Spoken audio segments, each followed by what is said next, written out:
Now, again, I know that we joke about this, Trev, but the reason I get onto it is because I see, and again, I try to speak from the position of young guys as much as I can. I see so many people as a joke go, I bet you aren't very good at that because you've only been doing it for this long. And I know that you didn't mean anything by it seriously, but it's that kind of comment that adds up slowly to someone who's trying to maybe get into fitness that makes you seem gatekeepy. So what I want to do is, I really want to gatekeep the way that a gate should be kept, which is where it swings open freely and people that want to get involved in the subculture are invited through it. That's the best way to look into it. So I try, and I know that I do, I try to be overly positive whenever someone shows any interest in any of the hobbies that I'm interested in as well. Because I feel that if someone shows a tiny bit, and if you're in the chat and you can relate to this, please let me know.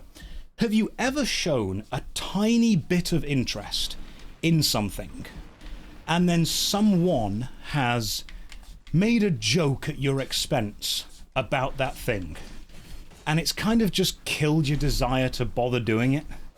Maybe they didn't even mean the joke seriously. Maybe they thought they were just having fun, having a bit of a laugh. Oh, it's just a joke, don't worry about it. But you've cared about something, and that little comment, that little energy they put out into the world just made you think, well, you know what? I don't even want to do this anymore. I've felt that a couple of times. It sucks. So whenever someone says, you know, hey, I want to get involved in this, sweet, well done, good for you. Let's do some more. Let's talk about this. I'm not going to be like, poser, casual, don't know what you're on about. I bet you've not been doing it as long as me. I bet you don't know the true secret esoteric knowledge. Gentle ribbing from a stranger. Now I understand that most people will be like, I'm strong enough and brave enough to not care what strangers think. Good. I'm glad you've got that mental fortitude. That's essential to have. However, if me making a gentle joke will stop just one person getting involved in something that they genuinely have a passion to get involved in, it's not funny. That's kind of what I try to look at it as. I don't feel the comedy of it. Humans are social creatures by nature, without a doubt. And so what I try to do is, if someone expresses the desire to get involved in something I like, I will encourage that.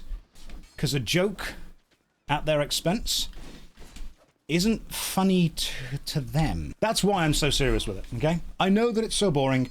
That's why if that's all it took to kill their passion, I doubt they were very passionate in the first place. Well, you see, the great thing is, Trev, passion can be cultivated. It can be created and supported.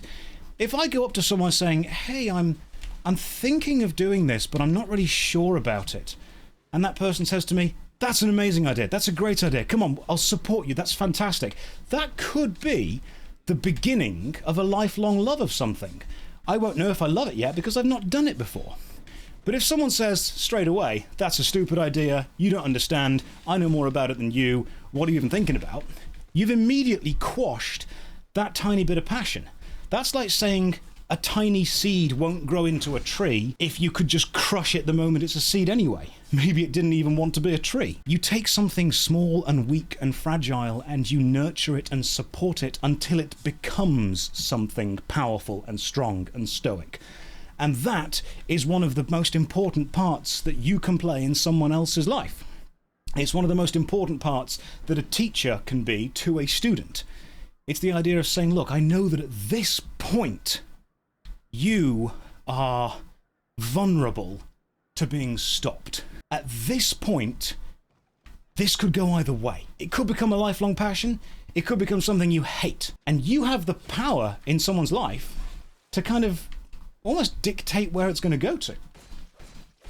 If you want to choose dictate mocking, that's up to you, man. I will be overly positive with everything, and I will gently push back against people making gentle and mocking jokes, because that's the kind of energy, the tiny energy, that you need to kill that tiny flame of passion. If I throw a bucket of water onto a raging inferno, it ain't going to do much to it. But if I throw the same bucket of water onto a tiny ember that could one day become the raging inferno, it puts the ember out. Are you going to come along and say, I guess it didn't want to be a raging inferno bad enough? No, because you would understand that at that point, my actions had a disproportionate power compared to the level they were at. So when you say, I guess they didn't want it enough, I think you're not understanding the proportional power that a small mocking joke has to someone who's starting something.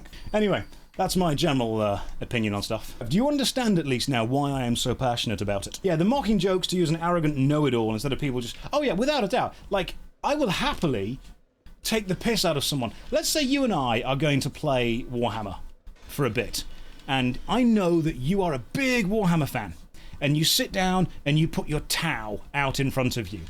That's probably the right energy for me to go, oh, Tau, okay, you're scared of melee combat, you're worried my Space Marines are going to come in and smash your face in, and you're going to look back and you'll be like, oh, the boys in blue, Josh, is that a great idea? You're a nice little basic bitch, are you? Playing the poster child? That's fine, that's the kind of banter that you and I can have.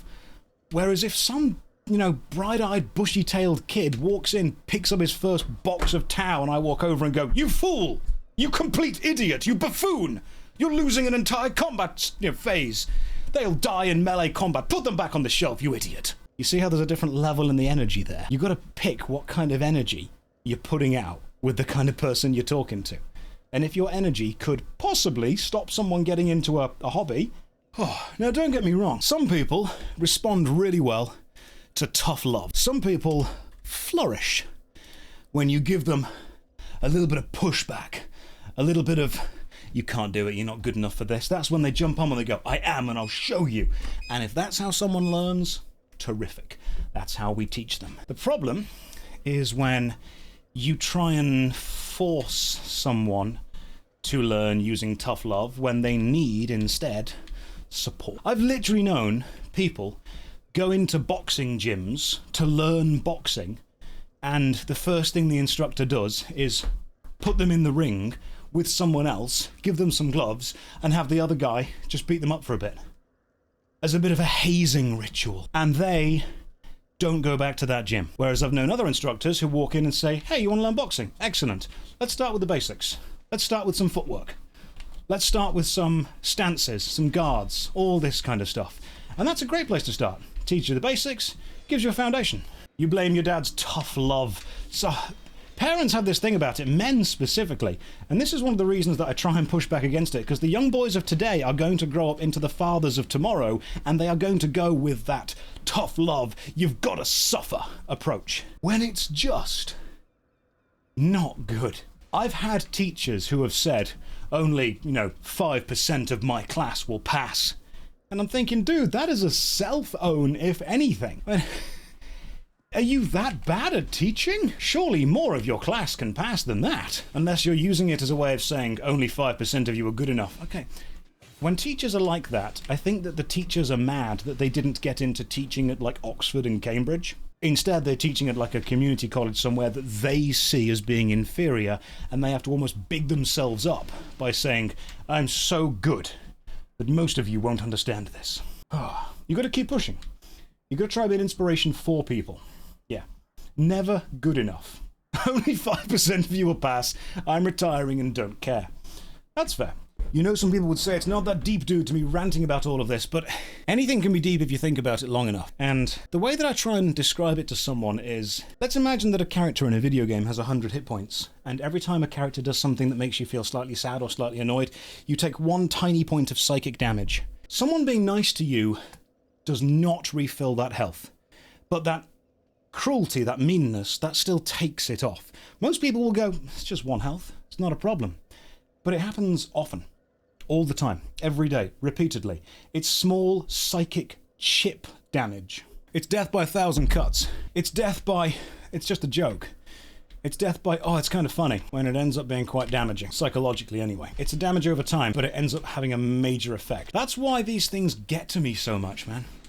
It's why when someone, I've been with friends before in like groups in a pub, and someone has made the, it's just a joke kind of excuse, and I've said to them before, explain it to me. Explain the joke to me. And then they kind of look at me like, obviously you know what's funny. I'm like, no, I know what you think's funny. I know where you think the comedy is coming from. You think the comedy is coming from mocking and belittling someone, but I want to hear you say that. I want to know that's from you, and that's the intention, because then I can judge you for that. You used to do that when you worked in bars. Oh god, yeah. Without a doubt. I mean, there's that stupid Mickey Rourke thing that happened recently with the whole Big Brother thing. I don't want to give the guy any more attention than he already has, because I think the whole thing is completely worthless. I think it's kind of artistically vapid and void.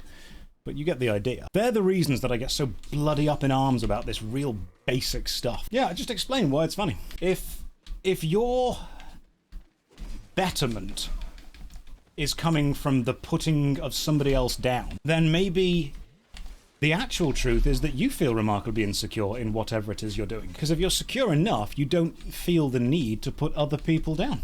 I mean, if someone else wants to start doing what I'm doing, then great. Let's go. I'll support you in that. Fantastic. 100% support. But it is totally okay to ask people every now and again, where's the joke? So Trev, sorry to jump on you like that, but unfortunately, it's tiny things like that that tends to spiral into the general culture of negativity we have all over. When I was a kid, I was convinced by popular culture and by other people I'd seen at school and college that the coolest thing that you could be was nonchalant. The coolest guys, they didn't care about anything. If you cared about something, you were a loser. If you showed passion for something, if you got excited, if you were happy, if you were looking forward to something, how lame is that? That is super lame. You should be excited for nothing. You should care about nothing. Because that's what cool, nonchalant guys do. And it took me years to realize that actually the coolest people were the ones that were super happy and passionate about stuff, that were excited about things, that were bigging people up, that were hyping people up. They were the happy people. That's what it is. Oh, hang on, David Pants. The joke is funny because of, I'm going to go with that, juxtaposition. When judging a joke, you are always a hypocrite and or self-righteous. Oh, juxtaposition, as in you have a setup and then the payoff is the opposite to the setup. I get that. I understand the idea. But I think what you're doing there is you're confusing the mechanical construction of the joke with the kind of narrative context of it as well.